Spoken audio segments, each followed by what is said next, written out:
Você está ouvindo mais um episódio do podcast sobre neurociências, produzido em parceria com a Universidade Federal Fluminense. Adriano fala e a mente expande. Eu sou o Adriano Freitas, pós-graduado em Neurociência Cognitiva, especialista em Neurociência Clínica, Intervenção em Neuropediatria, Neuropsicologia Clínica. Neste episódio, eu falo sobre o celular e o cérebro. Trazendo luz à neurologia, a cada podcast, uma viagem. Já são mais de 300 episódios no ar, muita informação bacana para você. Que tal maratonar, você que chegou depois e ir aos poucos ouvindo tudo, colocando os assuntos em dia? É uma boa pedida, né? E você pode colaborar para que o podcast se mantenha no ar. Para isso, é só enviar dúvidas, críticas, elogios, sugestões para o WhatsApp 2299-222-1003 e também compartilhar o canal e os episódios de seu interesse com seus amigos, colegas de trabalho, familiares. Esse compartilhamento e essa interação nos ajuda a manter o projeto vivo. E se quiser saber mais sobre projetos que eu desenvolvo, é só visitar o meu site www.adrianofreitas.com e também pode acessar as redes sociais neurociência.af, TikTok, Instagram, Facebook e Quora. Adriano Freitas no comando, descobrindo os segredos é o plano.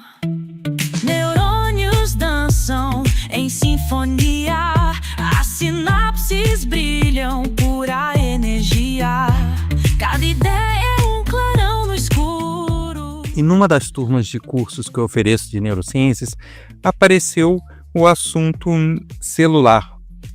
Justamente porque circulou um vídeo pela internet de uma profissional médica, se não me engano ela é psiquiatra, e ela afirmava que o celular vibra ou emite ondas eletromagnéticas na mesma frequência do cérebro, na mesma frequência dos neurônios e pode interferir e causar danos no cérebro, principalmente ao sono. Segundo ela, mesmo que o celular estivesse à parte, né, que a pessoa não estivesse usando, o fato dele estar do lado da cama da pessoa interferiria no sono, interferiria nas ondas cerebrais. Pois bem, eu conversei sobre isso na aula, mas eu resolvi trazer para o podcast porque essa é uma informação que vira e mexe, está circulando na internet, gente falando sobre isso, sobre os males do celular, e eu vim aqui desmistificar algumas dessas informações e trazer informações de fato com base científica.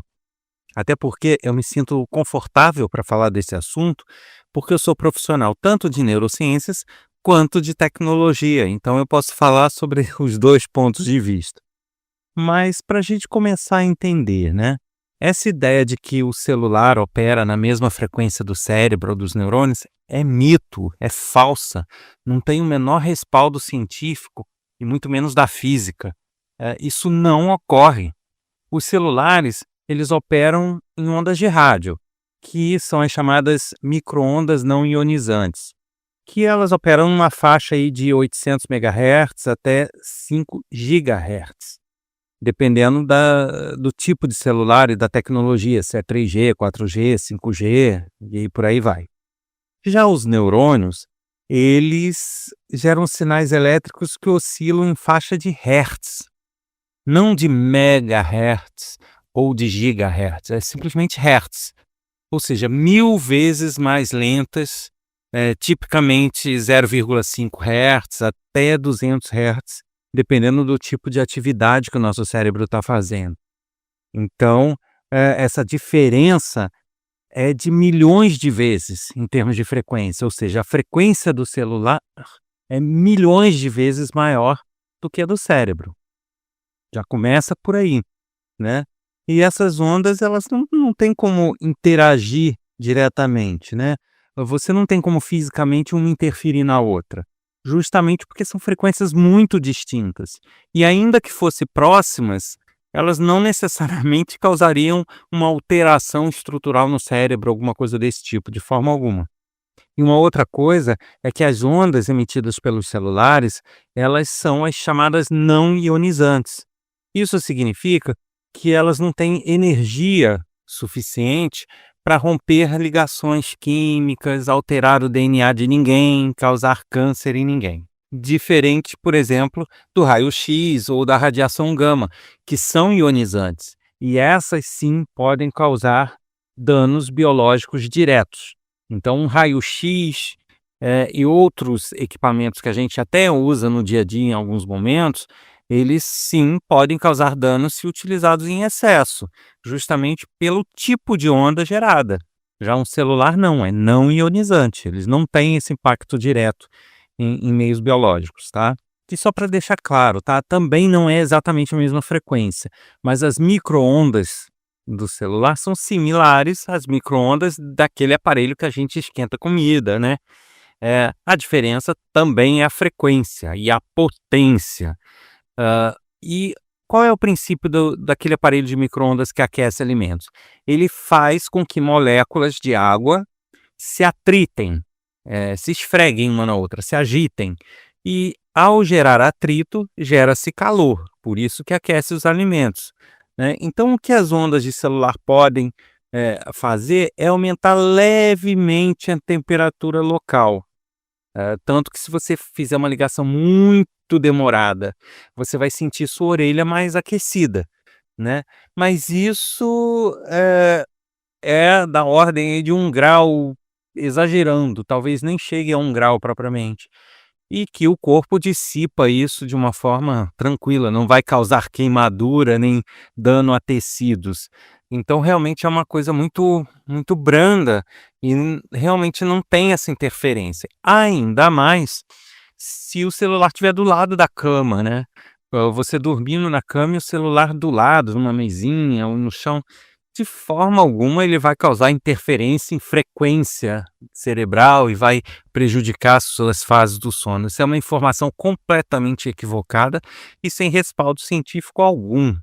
Muito também se falou, aproveitando aqui, sobre o celular causar câncer, né? E houveram aí algumas revisões científicas sobre isso, a OMS, NIH, a IARC, a FDA, e ninguém encontrou evidências consistentes a respeito do uso do celular interferir ou gerar uma maior probabilidade de câncer ou danos cerebrais. Então, não foram poucas, gente, foram muitas pesquisas realizadas desde da popularização dos aparelhos celulares, justamente para tentar cercar isso, as pessoas com uma maior segurança, com maiores mecanismos de prevenção, e realmente nada, absolutamente nenhuma relação foi encontrada entre o celular e o câncer. A OMS, em 2011, ela classificou o celular, as ondas de celular, como possivelmente carcinogênicas, o grupo 2B, que é a mesma categoria do café e do picles. Então, isso daí, ou seja, o risco que você tem de ter um câncer usando o celular é o mesmo de tomar café, de comer algo com picles. Porém, isso ainda assim foi inserido nessa categoria, não porque achou alguma prova de dano ou alguma prova de que realmente causa. Não, foi uma mera prudência, porque, assim, não havia estudos conclusivos em 2011, né, isso foi lá atrás. Então em 2011, não se tinha provas que sim, nem que não, e aí na dúvida, por precaução, incluíram nessa categoria e está até hoje, mas não tem a menor prova disso, né, e é uma categoria branda, como eu falei, é o mesmo risco de café. Então, se a gente for dizer que todo mundo que toma bastante café vai ter câncer, olha o problema que a gente ia ter, né. Então não é assim. Então, assim, com relação a ondas cerebrais, ondas de rádio, radiofrequência, radiação, podem ficar tranquilos, não há nenhum estudo, nenhum respaldo científico a respeito dessa interferência do celular no cérebro, isso não existe. Eu, assim, até me surpreendi, porque eu gosto muito de algumas entrevistas, algumas coisas dessa profissional que falou isso. Então eu acho que ela é bem sensata e ela realmente, tem uma bagagem, eh, na área dela, para ela poder contribuir e falar para as pessoas e divulgar a ciência. Porém, neste ponto específico que foge um pouco à área dela, né, porque ela é bem especializada em comportamento, em questões neurológicas, mas não em tecnologia, não em radiofrequência, nessa parte não. Então, provavelmente, ela bobeou um pouco, ela se baseou em algumas fontes que talvez não fossem as melhores, e ela acabou pisando na bola. Então, é a partir desse questionamento, eu trouxe esse assunto justamente para desmistificar, né, porque isso aí ela falou, mas eu vejo muitas pessoas nas redes sociais repetindo a mesma história, que o celular causa dano, que o celular causa dano, que o celular causa câncer, que o celular causa isso. E não, gente, não é. Isso é mito urbano, é um mito que vira e mexe, ele volta na internet, aí algumas pessoas desmentem ou isso passa, daqui a pouco volta de novo. Ou seja, isso fica uma reincidência desses mitos e dessas mentiras, vamos dizer dessa maneira. Agora, aí você me diz: "Então o celular não causa dano nenhum, tá liberado?" Mais ou menos, ele pode causar dano sim, não vou tapar o sol com a peneira, só que não sob esse aspecto, não dano em termos de radiação, de câncer, de interferência em frequência, nada disso. O dano que ele pode causar é outro, e assim mesmo relativo, que são, na verdade, 2 pontos bem específicos. O primeiro, luminosidade, e o segundo, comportamento. São as 2 coisas em que ele pode prejudicar o humano. Com relação à luminosidade, eu já expliquei em outros episódios, onde eu falo sobre sono, que o ser humano ele depende muito do sono para as memórias, para a cognição, para ter um bom aproveitamento cognitivo. E o sono, ele tem várias fases e ele precisa ter essas fases reguladas, essas fases do sono. Ele precisa se preparar para dormir bem e ele precisa dormir bem. E o celular ele entra, com relação à luminosidade, justamente porque esta preparação para o sono pressupõe a a produção de uma substância chamada melatonina. E a melatonina, ela é produzida a partir do momento em que o nosso cérebro não identifica luz. Então, quando a gente fica num ambiente mais escurecido, numa penumbra, começa-se a produção de melatonina para nos preparar para o sono. Se a gente está o tempo todo olhando para coisas luminosas, o que acontece é que há um problema nessa produção de melatonina, ela não é secretada como deveria. E aí o nosso sono fica desregulado, a gente não consegue dormir adequadamente e por aí vai, né? É uma série de questões. Mas, ainda que a luminosidade prejudique, né, e aí entra o celular, porque se a pessoa vai dormir olhando para a tela do celular, ela está diretamente olhando para algo que emite luz.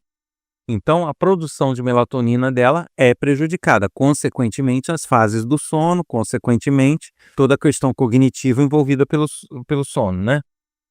Mas, mesmo assim, ainda assim, a gente precisa fazer uma ressalva, porque eu acho muito perigoso a gente ficar generalizando tudo, né. Então, sempre se fala: "Ah, as pessoas têm que dormir 8 horas". Não, depende, tem pessoas que se dormirem 8 horas passam mal, e tem pessoas que, ao contrário, têm que dormir pouco. E isso não é dito, sabe, cria-se uma generalização como se todo mundo precisasse de 8 horas, não precisa. Da mesma forma, essa questão da luminosidade, ela é prejudicial para uma boa parte, para a maioria, com certeza, mas existem aquelas pessoas que essa interferência é sutil, ou seja, ela não deixa de ter um bom sono, não deixa de ter as questões cognitivas bem, adequadas, não deixa de ter o sono regulado por ter usado o celular até dormir. Então, mesmo nessa questão de luminosidade, é algo que a gente não deve generalizar. Cada pessoa é uma pessoa, né? Para uma boa parte das pessoas pode sim prejudicar, mas para outras não. Então a gente não pode aqui também bater o martelo e dizer vai prejudicar. Não, depende, tá? E com relação ao comportamento, por motivos óbvios, todo mundo já viu pessoas ou já se tocou com relação à dependência do celular no sentido de rede social, de informações aceleradas e que as pessoas acabam se tornando dependentes, não conseguindo ficar afastado. Isso sim também pode causar danos comportamentais, a pessoa pode ter uma série de consequências, porque a pessoa vai rolando o feed, ela vai tendo trocentas dezenas de informação, que são informações boas, mas também são informações ruins, também são informações superficiais, também são informações mentirosas, assim como tem também as verdadeiras. Então, as pessoas são bombardeadas por informações que muitas vezes não dá tempo dela ficar checando todas as informações, apesar de que, para que se possa acreditar, eu acho que deva ser checado. Não checou, não acredita, entende? Mas, de qualquer forma, a gente sabe que muitas pessoas estão sendo levadas, e aí entram os vieses cognitivos, que eu já falei deles, o efeito manada, o viés de confirmação, várias outras questões vão levando a pessoa a adotar comportamentos equivocados, decisões erradas, e questões mesmo de vícios, onde a pessoa deixa de se comportar ou fazer o que ela tem que fazer em virtude desse vício. Mas, de novo, isso não é regra, tá? Existem pessoas que gostam, têm quase que a vida concentrada no celular, tá tudo ali. E ela passa realmente o dia inteiro pendurada no celular, ok. Mas se a pessoa, quando precisa, ela deixa de ver e não fica com abstinência, não fica tendo problema, não fica tendo chilique, beleza, tá? Ela não é dependente. Ela só está concentrando e fazendo um uso grande dele enquanto ferramenta. A gente tem que entender que o celular em si, ele não causa o problema. O que causa é o comportamento das pessoas em relação ao celular, tá? Então, só para deixar claro, é mito dizer que o celular é um vilão, é mito dizer que o celular é o causador de problemas. Não, ele é uma ferramenta como qualquer outra. Antes de ter a popularização do celular que temos hoje, a gente tinha computadores, videogames, outras questões. E todos geravam a mesma história: vício, vício por videogame, vício por jogos, vício por isso, vício por aquilo. Sabe, é uma tendência humana, em algumas situações, se viciar. Agora, se isso vai ser o problema para a pessoa ou não, vai depender de N fatores. Como eu falei, o fato da pessoa usar muito não significa que ela é dependente, tá? Significa que ela está usando muito. Se for um uso consciente, um uso inteligente, ela pode estar usando muito e tirando um ótimo proveito disso.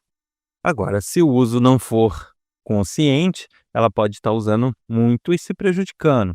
Então, de novo, as duas coisas que podem ter algum prejuízo, causar algum prejuízo, é a luminosidade e o comportamento. Mas, ressaltando, varia de pessoa para pessoa, varia de como a pessoa faz esse uso, e varia muito de como a pessoa reage às coisas e se ela é ou não capaz de se controlar, ou se ela é ou não capaz de fazer outras atividades, né? Se ela faz um uso excessivo que seja, mas é um uso consciente, ou é um uso excessivo por ela estar à mercê de tudo que está ali, né, numa dependência sem controle.